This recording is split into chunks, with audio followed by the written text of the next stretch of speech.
खैर मकदम है आप सभी का बिग बुलेटिन में। आपके साथ मैं हूं समीर अब्बास। सबसे बड़ी खबर, देश में विजयी रथ पर, जीत के रथ पर सवार बीजेपी के लिए आज का दिन बुरी खबर लेकर आया। यूपी के सीएम योगी आदित्यनाथ और डिप्टी सीएम केशव प्रसाद मौर्य दोनों अपनी सीट नहीं बचा पाए। गोरखपुर भी हार गई बीजेपी, फूलपुर भी हार गई बीजेपी। और गोरखपुर का जो झटका है वो बड़ा झटका है, क्योंकि 29 सालों से यह सीट बीजेपी के लिए अभेद्य भगवा किला मानी जाती थी, लेकिन आज गोरखपुर की सीट भी योगी आदित्यनाथ बचा नहीं पाए। यूपी के सीएम योगी आदित्यनाथ ने यह बात मान ली है कि दरअसल ओवर कॉन्फिडेंस में हम यह सीट हारे हैं, और जिस तरह से बीएसपी और समाजवादी पार्टी ने बेमेल गठबंधन बनाया उसको समझने में भूल हो गई, कमी रह गई। यह बात वो खुद मान रहे हैं। लेकिन जो अखिलेश यादव साहब हैं, समाजवादी पार्टी के अध्यक्ष, उन्होंने साफ तौर पर यह कह दिया है कि दरअसल जो बांटने की राजनीति बीजेपी यूपी में कर रही थी और उसको बढ़ा रही थी, यह यूपी के लोगों का जवाब है यूपी के सीएम को, यूपी की सरकार को। लेकिन बड़ा सवाल यहां पर यह खड़ा हो गया है कि क्या फूलपुर और गोरखपुर, ये 2000 इसकी जीत 2019 की राह में बीजेपी के लिए बड़ा रोड़ा तो नहीं बन गई? आगे जो समाजवादी पार्टी और बीएसपी का गठबंधन हुआ है, यह क्या 2019 में भी कायम रहेगा? क्योंकि अब से थोड़ी देर पहले अखिलेश यादव मिलने पहुंचे हैं मायावती से, जो कि अपने आप में यूपी की पॉलिटिक्स के मद्देनजर बहुत बड़ी घटना मानी जा सकती है। तो इसका अंजाम क्या होगा? आगाज हो चुका है, अंजाम क्या होगा, इसी पर करेंगे बात अपने तमाम खास मेहमानों से। लेकिन पहले यह रिपोर्ट। फीका पड़ गया भगवा रंग, ज़िमनी इंतखाबात पे खिल नहीं सका कमल। क्या गोरखपुर और फूलपुर की शिकस्त 2019 की राह में बनी रुकावट? क्या अब खत्म हो गई मोदी लहर? बुआ और बबुआ को मिल गया जीत का फॉर्मूला?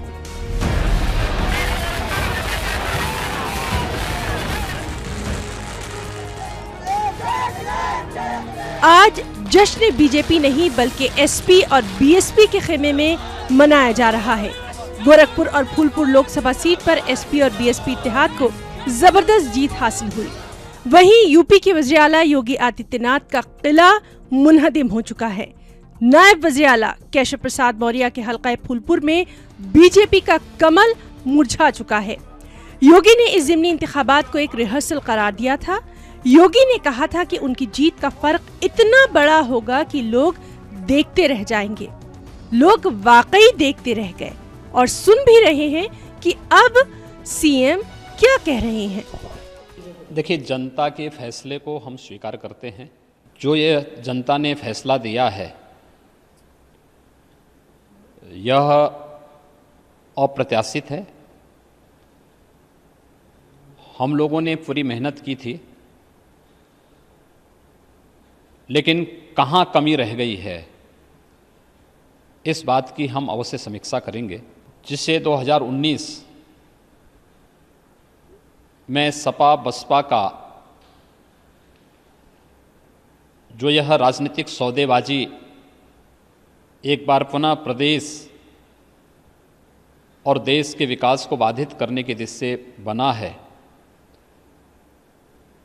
इसके बारे में हम लोग अपनी पूरी रणनीति तैयार करेंगे। मुख्यमंत्री का क्षेत्र हो, कई वर्षों से जिसको किसी ने नहीं हरा पाया हो, दूसरा उप मुख्यमंत्री का क्षेत्र हो, दोनों महत्वपूर्ण और प्रदेश अध्यक्ष भी रहे हों भारतीय जनता पार्टी के। अगर उन क्षेत्रों की जनता में इतनी नाराजगी अगर है, तो सोचिए आने वाले समय में अगर देश का चुनाव होगा तो कैसा होगा। जो वातावरण पैदा किया, जो संविधान की धज्जियां उड़ाई, कानून की धज्जियां उड़ाई, उसी का जवाब जनता ने मिलकर के दिया है। वहीं आज बिहार में भी जश्न का माहौल है। अररिया लोकसभा सीट पर भी आरजेडी को जबरदस्त जीत हासिल हुई, यानी बिहार में भी बीजेपी को झटका लगा। वोटरों ने मौका परस्त और तकसीमकारी की सियासत को मुस्तरद कर दिया। हम तो यही चाहेंगे कि नीतीश जी पश्चाताप कीजिए। जो जगह जगह जिस तरह से आपके डबल इंजन की सरकार ने जिस प्रकार से जनादेश का अपमान किया, लालू जी हम लोगों को मुकदमा में फंसाने का काम किया सिर्फ भाजपा में जाने के लिए। यूपी में बुआ और बबुआ के इत्तेहाद के सामने न तो भगवा रंग चला, न ही गोरखनाथ मठ, न ही हिंदू युवा वाहिनी के दम पर तफरीक की सियासत। इस इलेक्शन ने एनकाउंटर की सियासत को भी पूरी तरह से कम यूपी में तो खारिज कर ही दिया। उत्तर प्रदेश का ये ज़िमनी चुनाव अगरचे 2 लोकसभा सीटों का रहा, लेकिन इससे आने वाले लोकसभा इंतखाबात का रुख साफ दिखाई दे रहा है। Bureau report, ETV news.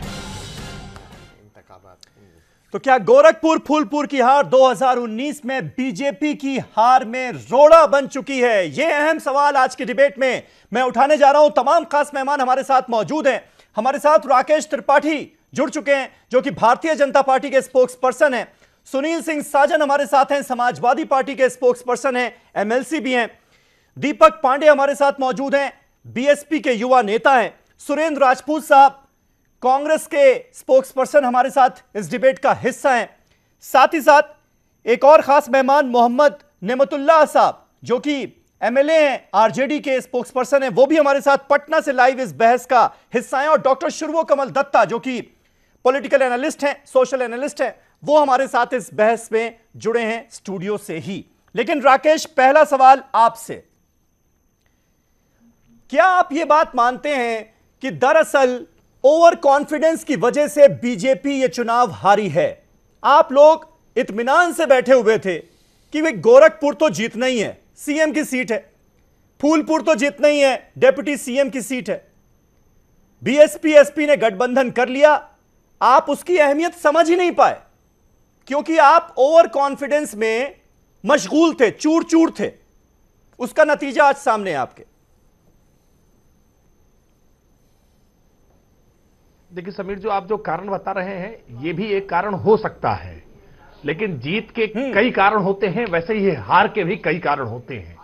कौन कौन से कारण रहे हैं हार के, ये एक समीक्षा का विषय है और नेतृत्व तो हमारा इसकी समीक्षा करेगा कि किन किन कारणों से हमारी हार हुई है। और ये समीक्षा माइक्रो लेवल पे हम करेंगे, बूथ वाइज करेंगे कि किस किस बूथ पर हमारी हार हुई है, कौन कौन से कैसे कारण थे जिन कारणों में हम रणनीति बनाने में चूक गए या हम आकलन करने में चूक गए। लेकिन आज इस परिणाम के बाद मैं मोटे तौर पर कुछ बातों को जरूर देख पा रहा हूं। भारतीय जनता पार्टी ने जो मत आज प्राप्त किए हैं, हमारे मत प्रतिशत में कोई बहुत बड़ी गिरावट हुई है ऐसा नहीं हुआ है। वास्तविकता में भारतीय जनता पार्टी ने अपने कार्यकर्ताओं की मेहनत की बदौलत, अपनी सरकार की नीतियों के कारण, अपने नेतृत्व के कारण अपना मत प्रतिशत तो उसको रिटेन करने का काम किया है, उसको हमने वो दोबारा प्राप्त किया है। लेकिन पूरे उपचुनाव में मतदान बहुत कम हुआ और उस कम मतदान के कारण जो सबसे बड़ा नुकसान हुआ वो भारतीय जनता पार्टी को हुआ है। कम मतदान के भी अलग अलग कारण हैं, उन कारणों नहीं तो ये कम मतदान क्यों हुआ राकेश? ये कम मतदान क्यों हुआ? और कहा यह भी जा रहा है कि बीजेपी के जो वोटर थे, कोर वोटर्स, वो घरों से निकले ही नहीं अपने वोट करने के लिए, तो ऐसा क्यों हुआ? समीर जी, इसके भी कई अलग अलग कारण हैं। उसमें एक बड़ा कारण उपचुनावों में सामान्य तौर पर वोटों की जो हमेशा वोट डालने का जो ट्रेंड है हमेशा कम रहा है, हमेशा उपचुनाव में वोट कम पड़ते रहे हैं। और विशेष करके मैं फूलपुर की बात करूं, फूलपुर में इलाहाबाद शहर उत्तरी की सीट जो है 90,000 से लीड हमको पिछली बार वहां 2014 में मिली थी। शहर पश्चिमी जो लीड सीट है वहां 70,000 से ज्यादा की लीड हमको मिली थी। और इन दोनों ही शहरी क्षेत्रों में इस बार मतदान काफी घट गया। उसके अलग अलग कारण भी है, उसमें अति आत्मविश्वास भी एक कारण हो सकता है। शहरी क्षेत्र के मतदाता ने भारतीय जनता पार्टी की जीत को बहुत ऐसे सामान्य रूप में लेकर के कि भाजपा तो जीत ही जाएगी, मेरे एक वोट से क्या फर्क पड़ेगा, इस प्रकार की भावना के कारण भी बहुत बड़ी संख्या में वोट नहीं निकला है। और पूरे भारत में सबसे बड़ा बुद्धिजीवी वर्ग जो है वो उत्तर प्रदेश के इलाहाबाद की शहर उत्तरी में रहता है। हाईकोर्ट के जजेस रहते हैं, हाईकोर्ट वहां के इलाहाबाद के जो वकील हैं, इलाहाबाद यूनिवर्सिटी के प्रोफेसर हैं, वो उन सबका ही एक बड़ा विधानसभा में हिस्सा आता है। और बड़े बुद्धिजीवी वर्ग ने वहां बहुत कम परसेंटेज में वोट किया है, उसका भी एक कारण रहा है। लेकिन मैं मानता हूं कि समाजवादी पार्टी और बहुजन समाज पार्टी ने जिस प्रकार, आप ये कारण नहीं मानते कि 1 साल की जो योगी सरकार है उसके काम से लोग नाखुश हैं, जिसका आकलन करने में हमसे चूक हुई? नहीं, मैं नहीं मानता। अगर योगी सरकार के कामकाज के आकलन अगर इन 2 सीटों के आधार पर ही लगाए जाए तो मुझे लगता है सिकंदरा की उपचुनाव जो विधानसभा का हुआ था उसको भी इसमें जोड़कर देखा जाना चाहिए, जहां भारतीय जनता पार्टी चुनाव जीती थी। निकाय चुनाव उत्तर प्रदेश में ठीक है राकेश। सुनील सिंह साजन हमारे साथ मौजूद हैं समाजवादी पार्टी से। सुनील साजन, अब से थोड़ी देर पहले अखिलेश यादव खुद मिलने पहुंचे हैं मायावती से।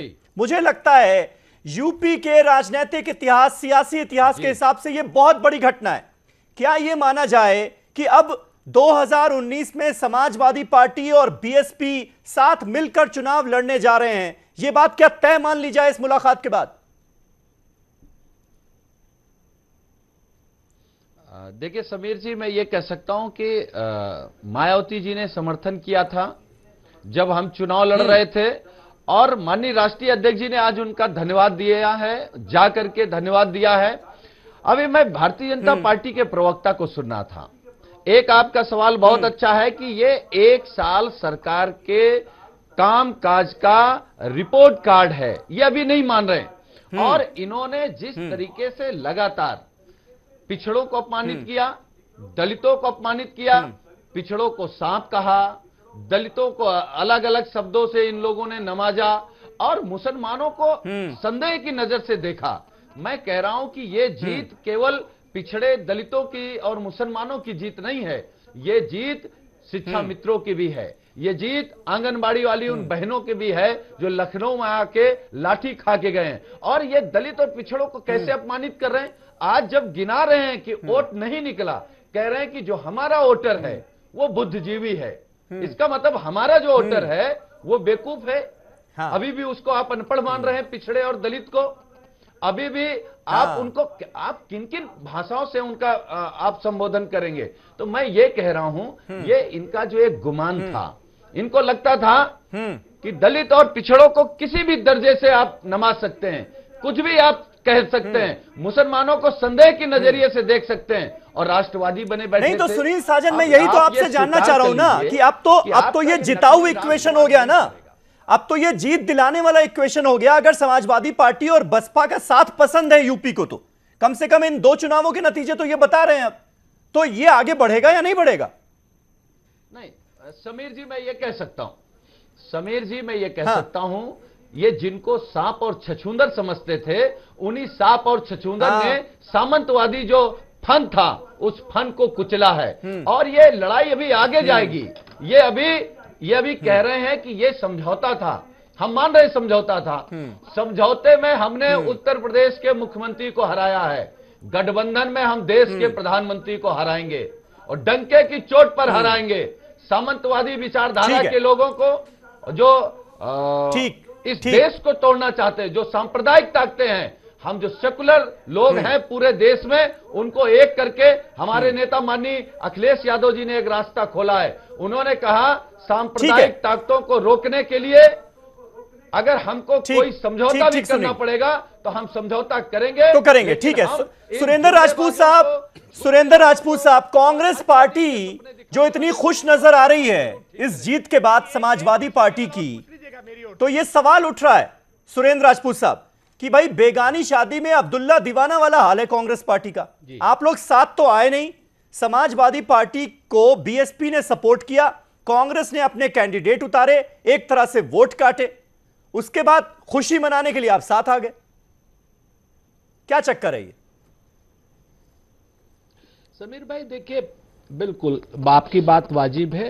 बहुलतावादी लोकतंत्र है, बहुलतावादी लोकतंत्र में अपने अपनी नीतियां रणनीतियां होती हैं और सारे रणनीतियों का खुलासा चैनल्स पर नहीं किया जाता। आज की डेट में हम बहुत स्पष्ट रूप से एक बात जानते हैं, आपके सामने स्पष्ट रूप से कह रहे हैं, मान रहे हैं कि हमने अपना वहां पे कैंडिडेट उतारा। 2 अलायंस थे, उत्तर प्रदेश में मायावती जी का, श्री अखिलेश यादव जी का, और अखिलेश यादव जी ने अपना कद आज मायावती जी को धन्यवाद देकर के बढ़ा दिया। एक ही अलायंस जीता, बिहार में कांग्रेस का आरजेडी का अलायंस जीता, और उत्तर प्रदेश बिहार में जो अनहोली अलायंस जेडीयू का और बीजेपी का था वो हारा। जनता ने ऐसी शक्तियों का प्रतिकार किया जिन शक्तियों ने बिहार के जनादेश का अपमान किया था और उस अभिमत को कहीं ना कहीं इन्होंने जो है अपहरण करने का काम किया था, उसको भी इन्होंने हराया। आज की डेट में जनता में बड़ी ताकत है। आज की डेट में उत्तर प्रदेश में जनता ने एक तरफ सत्ताधारी दल को रखा, एक तरफ प्रतिपक्ष को रखा। प्रतिपक्ष के रूप में समाजवादी पार्टी के नेता को उन्होंने मजबूत प्रत्याशी माना, इसलिए जनता ने दो ध्रुवीय व्यवस्था में प्रतिपक्ष के नाम पर समाजवादी पार्टी को वोट दिया। और इस चीज को खुशी से स्वीकारा जाना चाहिए कि सामाजिक समीकरणों ने सांप्रदायिक समीकरणों का नाश करने का काम किया है और सांप्रदायिक शक्तियों को और सांप्रदायिक समीकरणों को हराने का काम किया है। हमारा गठबंधन या समाजवादी पार्टी बसपा का गठबंधन अनहोली, इनका और पीडीपी का गठबंधन होली, इनका और त्रिपुरा में वो जो राष्ट्र तोड़क ताकतों का गठबंधन होली, इनका जेडीयू का एक दूसरे के डीएनए को खराब कहने वाला गठबंधन होली, और कांग्रेस और आरजेडी का गठबंधन अनहोली। किस तरीके की भाषा का इस्तेमाल भारतीय जनता पार्टी और उनके समर्थक लोग कर रहे हैं? किस कौन होली है कौन अनहोली है ना, ये जनता डिसाइड कर देती है। राजपूत साहब गठबंधन करते हैं, ये इस बात से हर कोई इत्तेफाक रखेगा कि ये जनता डिसाइड कर देती है। दीपक पांडे साहब, क्योंकि ये बात साफ तौर पर कही जा रही है अब बीजेपी की तरफ से कि दरअसल ये गठबंधन नहीं था आप लोगों का, ये राजनीतिक सौदेबाजी थी। तो सौदेबाजी तो कितने दिन तक चलेगी, अब उसका क्या हिसाब लगाया जाए? देखिए, सौदेबाजी कुछ नहीं होता है। बीजेपी जो अपना तांडव मचा रखी है, उस तांडव को रोकने के लिए बहन जी का एक कदम था कि इस तांडव को कुछ न कुछ कम किया जाए। तो ये 2 सीटों पर उसे रोकने के लिए बहन जी ने माननीय समाजवादी पार्टी और अखिलेश जी को समर्थन दिया था। हाँ। क्योंकि ये लोग जो आजकल आप देख रहे हैं, चाहे हमारे मुख्यमंत्री योगी आदित्यनाथ जी हो गए, वो अभी भी जैसे धार्मिक भावना भड़काने वाला काम आज भी वो कर रहे हैं। अब इतने अच्छे पद पे बैठे होने के बाद भी वो आज भी जाकर के ये कहते हैं कि मैं ईद नहीं मनाता हूँ, खुशी होता हूँ। लेकिन अब एक जब आप किसी राजनीतिक पद पे बैठे हैं तो आपको इस तरह के कोई बयानबाजी नहीं करना चाहिए, क्योंकि इन बयानों का फर्क पड़ा, इन बयानों का फर्क पड़ा इन चुनावों। जी बिल्कुल पड़ा, क्योंकि नफरत की भाषा अब लोग समझ रहे हैं कि नफरत की भाषा से देश में जो ये अब तक सरकार बनी है, चाहे जो भी चुनाव जीतते थे, उसको लोग अब मानने को तैयार नहीं है। तो ये नफरत को रोकने के लिए सब लोगों ने मिलकर के एकजुट होकर के समाजवादी पार्टी के कैंडिडेट को जिताया है। ठीक है डॉक्टर शुरू कमल दत्ता, किस तरह से आप इसको एनालाइज करते हैं? क्योंकि गोरखपुर और फूलपुर में कहा यह जा रहा था कि जो जातिगत समीकरण हैं, जो इक्वेशंस बन रहे हैं, उसमें कहीं ना कहीं संकट है बीजेपी के लिए, लेकिन उसको नजरअंदाज किया गया क्योंकि ओवर कॉन्फिडेंस बहुत ज्यादा आ गया था कि भाई हम तो पूरे देश में जीत रहे हैं, तो ये 2 सीटें हमें कौन हरा सकता है, एक डिप्टी सीएम की, एक सीएम की। 3-4 प्रमुख रूप से इसके पीछे कारण है। सबसे पहला कारण यह है कि भारतीय जनता पार्टी ओवर कॉम्प्लिसेंट हो गई थी। हाँ। यानी कि ओवर कॉम्प्लिसेंट का मतलब ओवर कॉन्फिडेंस या फिर जरूरत से ज्यादा कॉन्फिडेंस, जो बात योगी आदित्यनाथ भी कह रहे हैं, सीएम ने भी कहा है और मैं उनके बात से इत्तेफाक रखता हूं कि हाँ। ये एक बहुत बड़ा कारण है। हाँ। दूसरा कारण यह है कि भाजपा के और जितने एफिलिएट संस्था है संघ परिवार के, वो लोग जो कार्यकर्ताओं को बाहर लाना और वोटर्स को बाहर लाना जो मोटे तौर पे करते हैं इकट्ठा होके, ये दोनों उपचुनाव में, चाहे वो बिहार में हो चाहे वो यूपी में हो, कर नहीं पाई। तीसरी बात ये भी है कि हाँ, बीएसपी और सपा की जो गठबंधन है, मैं बधाई देता हूं उन लोगों को कि बहुत अच्छी तरह से 2 सीट जीते हैं। कहीं ना कहीं पे ये जो गठबंधन है, इस गठबंधन का जो जातिगत समीकरण है या फिर जातिगत केमिस्ट्री है, हाँ। वो कहीं ना कहीं पे एक इम्पोर्टेंट महत्वपूर्ण केमिस्ट्री है। एक सेकंड, मैंने बीच में नहीं बोला है, आप एक सेकंड बीच में मत बोलिए, वो कंप्लीट करने दीजिएगा। एक सेंटेंस में क्या कहना चाह रहे हैं? मैं ये कहना चाहता हूँ कि ये बसपा और सपा के गठबंधन को जातिगत कैसे कर सकते हैं? ठीक है, आ रहा हूँ उस पर। ठीक है दत्ता जी। जहां बात आती है कि ये जो सोशल इंजीनियरिंग के माध्यम से, चाहे वो जातिगत इंजीनियरिंग हो, चाहे वो आप उसका एक मधुर शब्द का इस्तेमाल कर दीजिए, सोशल इंजीनियरिंग, उसके माध्यम से जो चीजें हुआ है, जो गठबंधन बना है, वो कहीं ना कहीं पे एक बहुत ही भारी गठबंधन था जिसको शायद भारतीय जनता पार्टी आकलन नहीं कर पाई। इसके साथ साथ ये जो लगातार जो 2-3 सीटों पे उपचुनाव के विजय के बाद जो ये एक ढिंडोरा पीटा जा रहा है कि ये तो 19 की तैयारी है। मैं 4-5 बातें यहाँ पे रखता हूँ। नहीं, उससे पहले डॉक्टर दत्ता, क्या ये बात आज पुख्ता हो गई, जो बात विधानसभा चुनाव के वक्त यूपी में लोग कह रहे थे कि भाई बीएसपी, एसपी, कांग्रेस अगर मिलकर चुनाव लड़ते तो कोई ताकत नहीं थी कि बीजेपी की सरकार बन जाती। क्या ये बात कहीं ना कहीं साबित हुई है जब एसपी बीएसपी साथ है और दोनों की दोनों सीटें लोकसभा निकालने गए? मैं मानता हूं समीर जी कि ये मैरिज ऑफ कन्वीनियंस है। हाँ। और मैंने शुरुआत से ही लगातार तमाम चैनलों में मैंने कहा कि शाम के समय एंगेजमेंट, रात के समय शादी, अगला दिन तलाक। आप देखना है कि साइकिल में तो हाथी तो बैठ गई है। हाँ। आप रॉकेट की तरह हाथी को लेके उड़ सकती है कि नहीं? साइकिल चल रही थी ना सोशल मीडिया पर कि हाथी उड़ा के ले जा रहा है हेलीकॉप्टर की तरह साइकिल को, और कब तक उड़ा के लेके जाएगी या फिर हाथी को कब तक झेल पाएगी, ये बहुत इंपॉर्टेंट है। और मैं मानता हूं कि बिखरार बहुत जल्दी होगा। लीडरशिप के इशू पे ही बिखरार होने वाला है। 19 के परिपक्ष में एक छोटा सा चीज ऐड कर देता हूं। जल्दी से 19 के परिपक्ष में अगर देखना है, ये जो लामबंदी की जो कॉल हो रही है ना लगातार, चाहे वो ममता करे, चाहे वो आपके तेलंगाना में सीएम करे या फिर बाकी लोग जो कर रहे, अरे प्रधानमंत्री कैंडिडेट लामबंद वाला जो गठबंधन है उसका प्रधानमंत्री कैंडिडेट कौन होगा? बस यही तो फंस जाता है ना, या फिर आपके ये होंगे देवी गौड़ा होंगे या फिर राहुल गांधी होंगे। वो मामला वहीं पर फंसा हुआ है, वो मामला वहीं पर फंसा हुआ है। लेकिन मोहम्मद, ठीक है, मोहम्मद नेमतुल्लाह साहब, मोहम्मद नेमतुल्लाह साहब, आपको क्या लगता है जिस तरह से अररिया में लोकसभा सीट आरजेडी के खाते में गई, एक और सीट पर आपको जीत हासिल हुई विधानसभा सीट पर, क्या आप इस जीत की वजह क्या मानते हैं? क्योंकि दो बातें देखी जा रही हैं पिछले कुछ दिनों में कि एक तो तेजस्वी यादव की एक्सेप्टेंस बढ़ी है बिहार के लोगों के बीच, और दूसरा एक सिंपैथी फैक्टर लालू यादव के जेल जाने के बाद। क्या आपको लगता है कि ये दो बड़े रीजंस रहे, बड़ी वजह जीत की? देखिए, सबसे पहली बात है कि जिस तरह से नीतीश कुमार ने पल्ला बदला, जिस तरह से नीतीश कुमार ने जनादेश का अपमान किया, उसमें भारी आक्रोश था जनता में। और लालू यादव को किस तरह से गलत तरीके से अभी जेल में बंद हैं, और सोचा गया ये कि बिहार में अब लालू की कमी के वजह से पूरा बिहार बीजेपी के गठबंधन के का हो जाएगा, तो जनता ने उसको नकार दिया, एक्सेप्ट नहीं किया। और लीडरशिप जो है वो तेजस्वी यादव का एक्सेप्ट किया और ये समझने लगी कि तेजस्वी यादव के लीडरशिप में बिहार आगे बढ़ेगा, तरक्की करेगा। इसलिए जनता ने उनको अपार बहुमत दिया, उनको समर्थन दिया। उनके मीटिंग में अपार भीड़ होने लगी और जनता अपना बिना कोई बैरियर, जात का बैरियर तोड़ के, और हर जात के, हर वर्ग के लोग, हर क्लास के लोग नीतीश जी के और इनके गठबंधन, नापाक गठबंधन के खिलाफ वोट किया।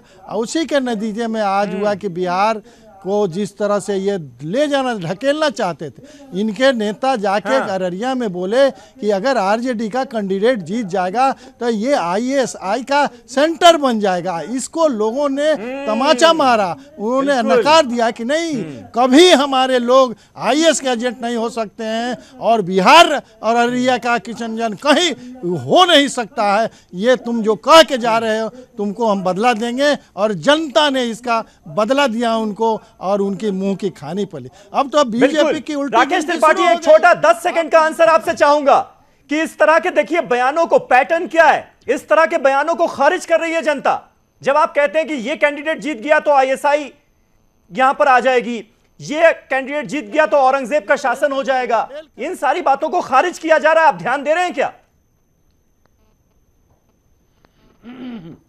देखिए समीर जी, बिहार के परिणामों का और उत्तर प्रदेश के परिणामों का विश्लेषण अलग अलग ही किया जाना उचित होगा। बिहार के परिणाम, वहां पर जो सीटें खाली हुई थी वो निधन से खाली हुई थी, और जिनके निधन से खाली हुई थी उनके पक्ष में सहानुभूति की लहर रही है, और जो भी उनके कैंडिडेट वहां उनकी पार्टी के उतारे गए वो जीते हैं। नहीं तो मेरे सवाल का जवाब दीजिए ना, जहानाबाद की बात हो रही है कि इस तरह के बयानों से आपको बाज आना पड़ेगा। क्या ये मैसेज आपको मिल रहा है या नहीं मिल रहा है? नहीं, देखिए भारतीय जनता पार्टी के शीर्ष नेतृत्व के द्वारा जिस प्रकार की बात कही जा रही है वो नहीं कहा गया है। अगर कहीं स्थानीय स्तर पर किसी नेता ने कहा है तो मुझे लगता है इससे परहेज करना चाहिए। लेकिन अगर वास्तविकता में परहेज करना चाहिए, बस यही बात है, यही बात है, क्योंकि देश की इतनी बड़ी पार्टी के नेताओं से जनता ये एक्सपेक्ट नहीं करती कि वो इस तरह के बयान दें। एक छोटा सा ब्रेक ले रहा हूं, छोटा सा ब्रेक, फौरन हो रहे हैं हाजिर तमाम खास मेहमान हमारे साथ बने हैं। ये जो बीएसपी एसपी के गठबंधन को जीत मिली है और जिस तरह से अखिलेश यादव मायावती से मिलने पहुंचे हैं, 2019 में यह गठबंधन क्या गुल खिलाने जा रहा है। छोटे से ब्रेक के बाद फौरन हो रहे हैं हाजिर।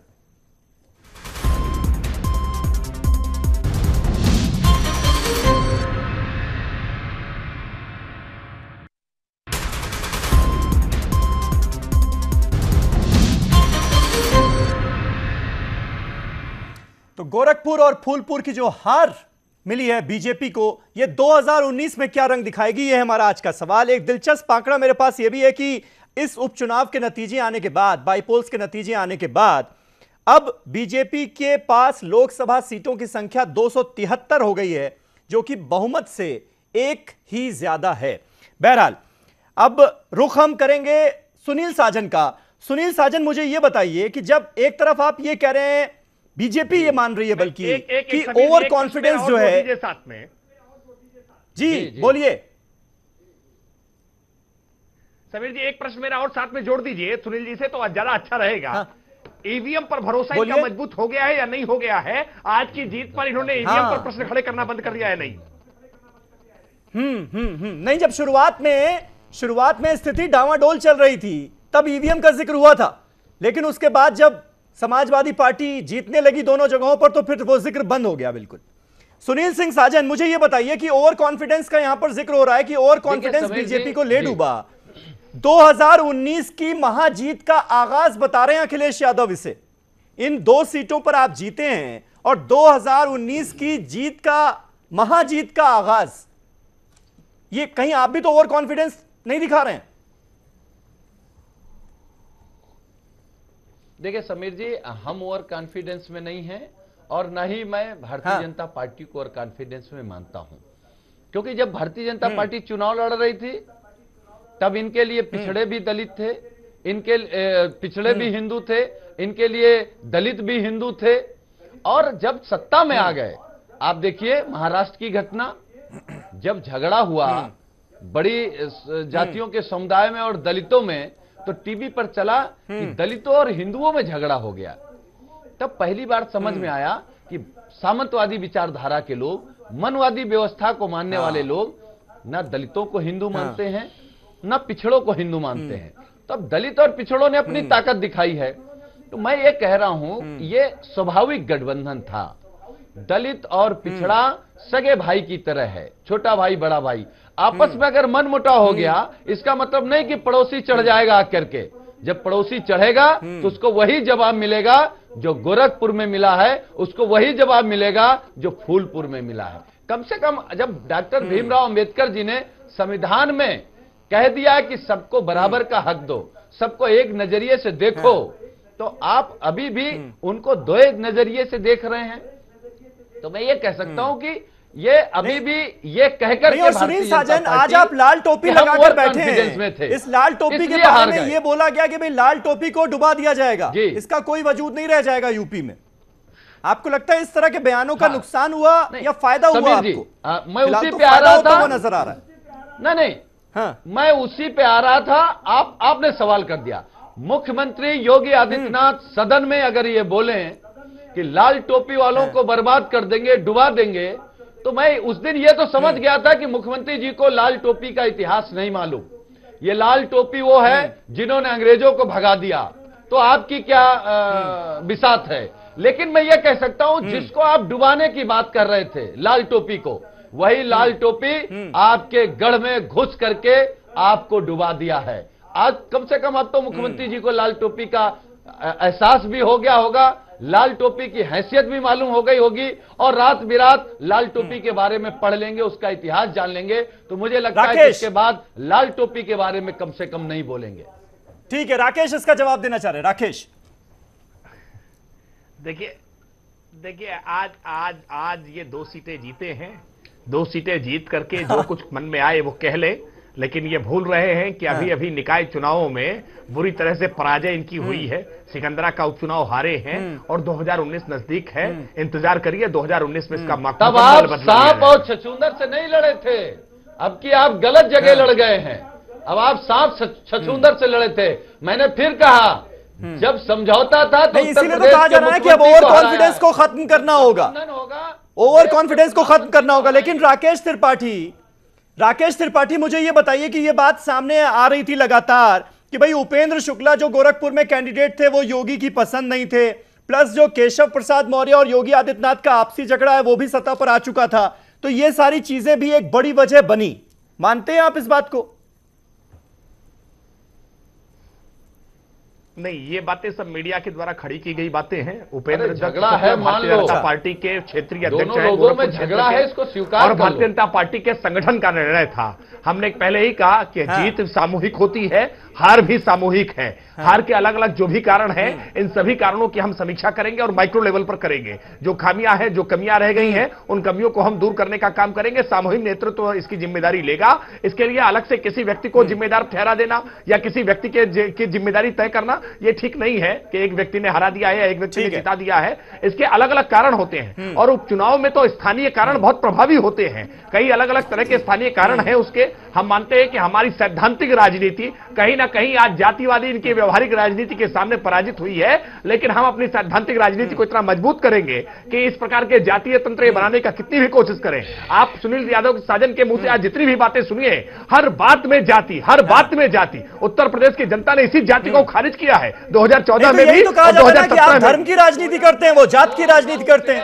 आप परेशान मत होइए, 2019 में फिर इसको खारिज करेंगे हम। समीर जी भाजपा राजनीति नहीं करती जाति की।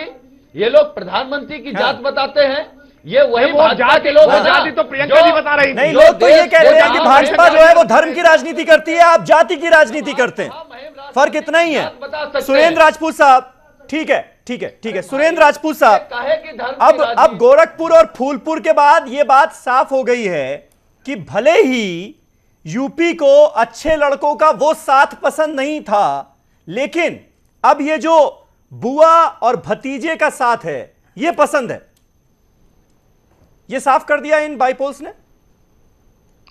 देखिए, मैं फिर से कहता हूं कि प्रतिपक्ष की ताकत सत्ताधारी दल के अभिमान को पूरी तरीके से नेस्त नाबूद करेगी। सत्ताधारी दल का जो अभिमान है और वो जनता को बार बार अपमानित कर रहा है, उसमें इफ बट्स निकाल रहा है। कोई मारीची कह रहा है, कोई शूर्पणखा कह रहा है, कोई केर बेर कह रहा है, कोई जो है सांप नेवला कह रहा है। जिस तरीके से भी प्रतिपक्ष को जिन जिन बातों से सुशोभित किया जा रहा है, उसका अपने आप में जनता ने प्रतिकार किया। एक बात यहां पर भी किया, बिहार में भी किया। मैं आपको बता दूं, आने वाले दिनों की जो वानगी थी वो कल श्रीमती सोनिया गांधी जी के डिनर पे दिख गई। 20 दलों ने, जिसमें सपा भी शामिल है, बसपा भी शामिल है, इन लोगों ने, सब लोगों ने मिले और डिनर पर बैठे हैं। आगे भी बात होगी, गठबंधन भी होगा। हम मानते हैं इस बात को कि भारतीय जनता पार्टी में खुश होने की वजह क्या है? मैं आपसे बस ये जानना चाह रहा हूं। आप तो हाशिए पर थे, आज भी हाशिए पर हैं। कांग्रेस पार्टी सामाजिक समीकरणों की जो जीत हुई है, सांप्रदायिक समीकरणों पर और सांप्रदायिक ताकतों पर, सांप्रदायिक ताकतों को हराने के लिए कांग्रेस हमेशा सामाजिक समीकरणों का भी साथ देगी और समाज का भी साथ देगी। कांग्रेस स्वयं हारे या जीते, हमारे लिए खुशी की बात यही है कि सांप्रदायिक ताकतों को उनका रास्ता दिखाने का काम सामाजिक ताकतों ने किया है। इन ताकतों को ताकत मिलनी चाहिए। विश्व पितामह है कांग्रेस पार्टी। ठीक है दत्ता जी, मान रहे हैं अब आप? ये कांग्रेस पार्टी एक अहम रोल अदा करने जा रही है। भले ही आप बार बार इस बात का मजाक उड़ाएं, हल्के में आके ओवर कॉन्फिडेंट नजर आए, लेकिन कांग्रेस पार्टी और खासतौर पर कल के डिनर के बाद ये बात एक बार फिर से साबित करने की कोशिश की जा रही है कि कांग्रेस पार्टी जो है वो सारी एंटी बीजेपी पार्टीज का की एक धुरी बनने जा रही है 2019 में। इनके बातों से तो मुझे ये समझ में आ रहा है कि शायद महाभारत की वह कहानी मुझे याद आ गई। नहीं, राजपूत राजपूत साहब, मुझे लगता है अब हमारे व्यूअर्स भी ये बात जानते होंगे कि डॉक्टर दत्ता जो हैं वो कहीं ना कहीं बीजेपी की पॉलिसीज से बहुत ज्यादा प्रभावित हैं और वो उसी लिहाज से बातें अपनी रखते हैं। मैं गर्व से कहता हूं कि मैं राइटिस्ट विचारधारा में जी आप लिखते क्यों नहीं है? कभी ये विदेश मामलों के जानकार, कभी रक्षा मामलों के जानकार, कभी आर्थिक मामलों के जानकार, कभी पॉलिटिकल क्यों है मेंढक की तरह हमेशा? अब आप बोलिए। आप सुनिए पहले, दत्ता जी सुनिए पहले।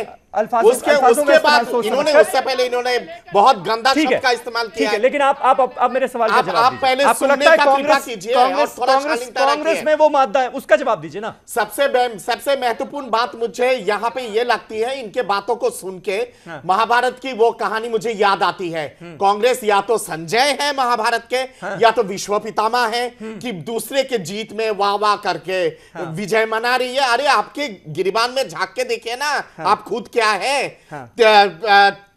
15 दिन पहले आपकी सुपड़ा साफ हो गई नॉर्थ ईस्ट में, उसका तो कोई समीक्षा आपने नहीं किया है। दोबारा जब कमल खिलेगा कर्नाटका में अभी हाल ही के चुनाव के बाद 2 महीने के बाद, फिर उसके बाद फिर मीडिया में दूसरी तरह की डिबेट फिर शुरू हो जाएगी। मैं एक चीज आपसे पूछता हूं, कल की जो डिनर डिप्लोमेसी पे जो आप इतना गर्वित होके बोल रहे हैं कि 20 पार्टी आके नामबंद हुए मैडम क्वीन के नेतृत्व में, मैडम विक्टोरिया के नेतृत्व में जो कल डिनर की डिप्लोमेसी हुई है, उसका प्राइम मिनिस्टरियल कैंडिडेट कौन है? अटॉर्नी बॉटली अमूल बॉय है क्या, या फिर मायावती जी है, या ममता बनर्जी है, या फिर तेलंगाना के सीएम है, या फिर बस देवी गौड़ा है? कौन है? दत्ता जी बताइए, घोषणा कीजिए कैंडिडेट का 2019 को लेके। अटॉर्नी बॉटली अमूल बॉय,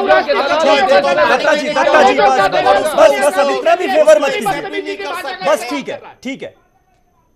बोलिए राजपूत साहब, क्या कह रहे हैं? ये बदतमीजी की भाषा का इस्तेमाल कर रहा है सोनिया गांधी के लिए, इसको मुंह तोड़ जवाब दिया जाएगा और इसका मुंह तोड़ दिया जाएगा। मैडमोजेल बोला है, क्वीन विक्टोरिया बोला हूं, बदतमीज आदमी है सोनिया गांधी के लिए ऐसी भाषा का इस्तेमाल। मर्यादा बनी आप लोग उनको पर्सनल अटैक से क्या फायदा? बहुराष्ट्रीय कंपनियों का दलाल है, भारत में पाकिस्तान का दलाल है। युवराज को, राहुल गांधी को युवराज मानते हैं? ये बहुराष्ट्रीय कंपनियों का दलाल है। आप लोग कहते हैं सोनिया गांधी के लिए ऐसी बात करता है, शर्म नहीं आती बदतमीज आदमी को? उसी चीज का मैंने शब्दों का इस्तेमाल किया है। बदतमीज आदमी हो तुम, सोनिया गांधी के लिए ऐसी भाषा का इस्तेमाल करोगे, मूर्ख आदमी। कौन सा अभद्र भाषा का इस्तेमाल किया? सोनिया गांधी के लिए वापस करो इस बात को, क्वीन विक्टोरिया मुंह तोड़ दिया जाएगा। पर्सनल अटैक, मेरा सवाल है कि पर्सनल अटैक दिया जाएगा। जरूरत है भाई? बदतमीज आदमी है। मुंह तोड़ जवाब तो आपको मिल रहा है लगातार। भारत में से, भारत के नक्शा से आप लोगों का सुपड़ा साफ हो रहा है। सिर्फ 3 प्रदेशों में है, 2 महीने बाद बाकी 2 खिलाफ जांच होनी चाहिए। आप लोग पंजाब लेके खुश नहीं है, फिर आगे आओगे जेल जाओगे। तो ये एसपी बीएसपी कांग्रेस ये फेविकॉल का मजबूत जोड़ लगने वाला है क्या? देखिए, ये जो अभी जैसा ये अभी चल रहा, आप देख रहे हैं 2 लोगों में जो वार्तालाप चल रही है, ये कहीं ना कहीं जैसे कि अभी दत्ता जी बोल रहे थे कि ये जो यूज कर रहे हैं वर्ड, ये क्या है कि संघ की जो भाषा है, संघ, यही भाषा जो संघ की है, जो आज बीजेपी को लोग लेकर के डूब रही है। संघ के नेता हो या बीजेपी के नेता हो, एक ही बोल रहे हैं जिसकी वजह से डूब रही है।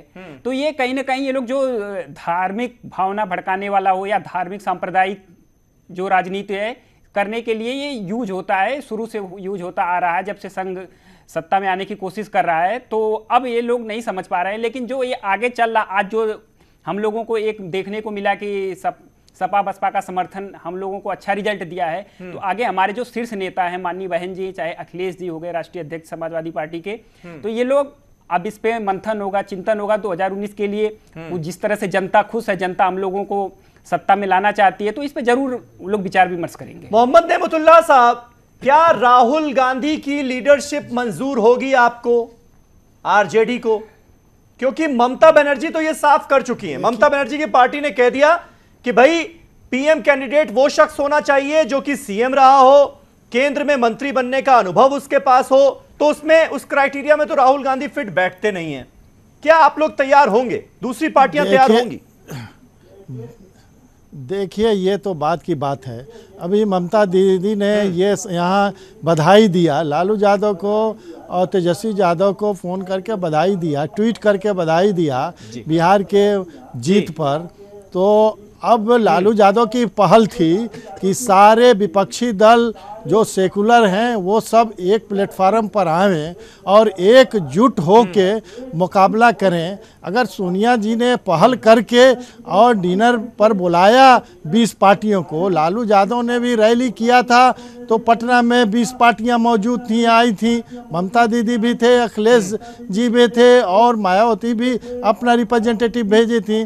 तो इस तरह ये लालू यादव की पहल पर ये एकजुट करने का मुहिम चल रहा है और सोनिया जी ये पहल किया, ये बहुत बड़ी बात है और इनको आगे बढ़ना चाहिए।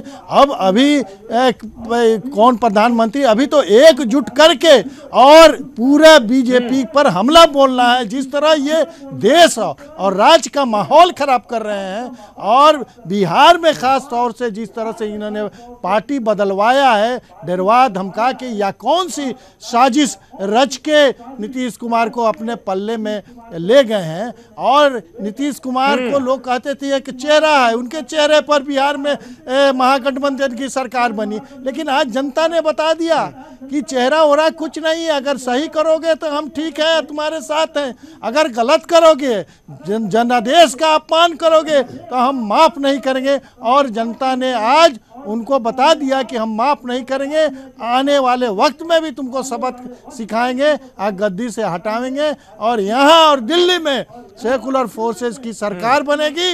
ये पूरी जनता डिसाइड करती है। यूपी में भी देख लिया आपने, बिहार में हिंदी काऊ बेल्ट में अब उनका जो हिंदी बेल्ट है अब उनका कोई चलने वाला नहीं, चूंकि तंग आ चुका है इनके जुमलाबाजी से, इनके झूठ से, इनके फसाद से, इनके तरह तरह के हथकंडे से लोग आम आवाम तरस्त हो गई। इन्होंने कहा कि 2 करोड़ नौकरी देंगे, आज बेहाल है नौजवान, कहीं 15-15 लाख रुपया अकाउंट में आ जाएगा, आज बेहाल है आम जनता, गरीब जनता आज उम्मीद लगाई हुई थी, लेकिन सारा उम्मीद पर पानी फेर दिया। इसलिए अब हर चुनाव में उनको मुंह की खानी। राकेश त्रिपाठी, एक मैसेज ये तो है ना कि भाई वक्त बदलते देर नहीं लगती, जुमलेबाजी से काम नहीं चलेगा, काम करके दिखाना पड़ेगा, तभी जनता आपके साथ खड़ी होगी।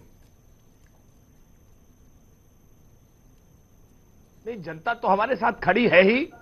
21 राज्यों में सरकार हमारा बनना इस बात का प्रमाण देता है कि जनता हमारे साथ खड़ी है। कुछ उपचुनाव, कुछ भाई गोरखपुर फूलपुर में नकार दिया ना, अररिया में नकार दिया ना, को क्या इग्नोर कर सकते हैं? जहानाबाद में नकार दिया ना। नहीं, अभी 14 शहरों में सरकार बनाई है हमने। 14 शहरों में मेयर हम जीते हैं, क्या उसको हम खारिज कर देंगे? उसी गोरखपुर में मेयर जीते हैं, अभी उसी गोरखपुर में मेयर जीते हैं हम, उसको खारिज करेंगे क्या? उसी इलाहाबाद में अभी मेयर जीते हैं हम, उसको खारिज करेंगे क्या? देखिए, आप 2 उपचुनाव को जीतने के बाद आज समाजवादी पार्टी को लग रहा है कि सुनामी ले आई है।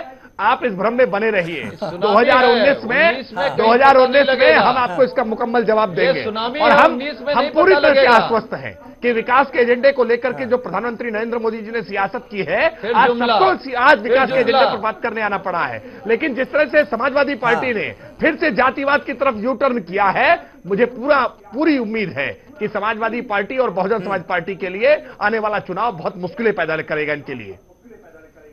नहीं, लेकिन राकेश ये बात समझ में नहीं आती, आप बेमेल गठबंधन करार दे देते हैं जब समाजवादी पार्टी और बीएसपी मिलती है, आप उसे राजनीतिक सौदेबाजी करार देते हैं। आप जब दूसरी पार्टियों से गठबंधन करें तो ठीक, समाजवादी पार्टी करे तो वो सौदेबाजी। समाजवादी और बीएसपी का गठबंधन सौदेबाजी हो रहा है, पीडीपी से आप लोग कर रहे हैं, वो सेना के ऊपर एफआईआर कर रही है पीडीपी, वो क्या है? इसका जवाब तो लोग कभी नहीं देते हैं। राज्यसभा की सीट के परिणाम आने दीजिए, उसके बाद ये सौदेबाजी आगे चलती है कि नहीं चलती है ये भी पता चलेगा। ये आप कैसे प्रोडिक्शन कर सकते हैं कि ये सौदेबाजी है? ठीक है सुनील साजन, ये दोस्ती तो हो गई है, लेकिन ये मतलबी दोस्ती है, ये साबित करने की कोशिश बार बार की जा रही है, इसलिए ज्यादा दिन टिकेगी नहीं। टीडीपी से क्या किया? देखिए, ये स्वाभाविक गठबंधन है और मैं कह रहा हूं कि स्वाभाविक गठबंधन को अब ये लोग अलग अलग नाम देंगे और ये कह सकते हैं अच्छी बात है, ये कह रहे हैं कि हम जात की राजनीति करते हैं। अरे भाई आप जात की राजनीति नहीं करते, हो सकता है इनको तकलीफ हो कहने में, मुझे कोई तकलीफ नहीं है कि मैं पिछड़ी जात का हूं, मुझे गर्व है और इस बात का भी गर्व है कि पिछड़ी जात के साथ साथ दलितों के साथ मिल करके हम सामंतवादी विचारधारा को कुचलना चाहते हैं और कुचलेंगे। ये कह रहे हैं कि 2 उपचुनाव, मैंने कहा फिर मैं दोहरा रहा हूं, बिना मिले समझौते पर मुख्यमंत्री को हराया है और मिलने के बाद, गठबंधन होने के बाद जो पूरे देश की समाजवादी ताकतें हैं, जो समाजवादी विचारधारा पर चलना चाहते हैं लोग, वो आकर के भारतीय जनता पार्टी को हराएंगे और भारतीय जनता पार्टी और आरएसएस, और वो आरएसएस जो अभी तक तय नहीं कर पाई, हालांकि राकेश त्रिपाठी जी भी नहीं बता पाएंगे कि देश नाथूराम गोडसे के रास्ते पे ये लोग ले जा रहे हैं या महात्मा गांधी के रास्ते पे ले जा रहे हैं।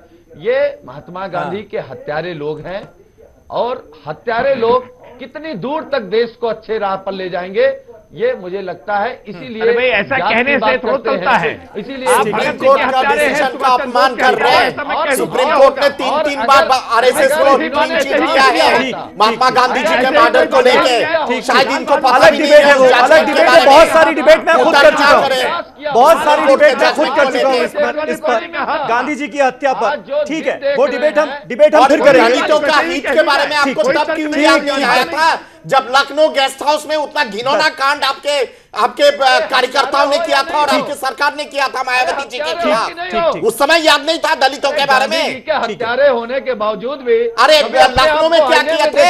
लखनऊ कांड भूल गए?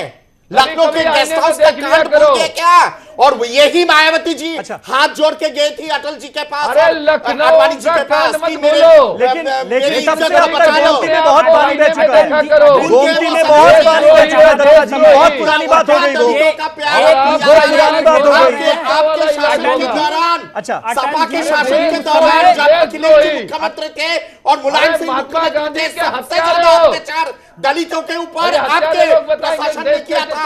चलिए ठीक है, highest amount of atrocity Sapa सरकार में हुआ था, वो सब चीजें भूल गया। ठीक है, सुरेंद्र राजपूत साहब, मुझे याद आ रहा है कि चुनाव भी नहीं हुए थे गोरखपुर और फूलपुर में, और उस वक्त आप वाहिद एक ऐसे नेता थे, मेरे ख्याल से चुनिंदा नेता ही थे, जो पूरी गारंटी दे रहे थे कि भाई फूलपुर और गोरखपुर में तो समाजवादी पार्टी का कैंडिडेट जीतेगा ही जीतेगा।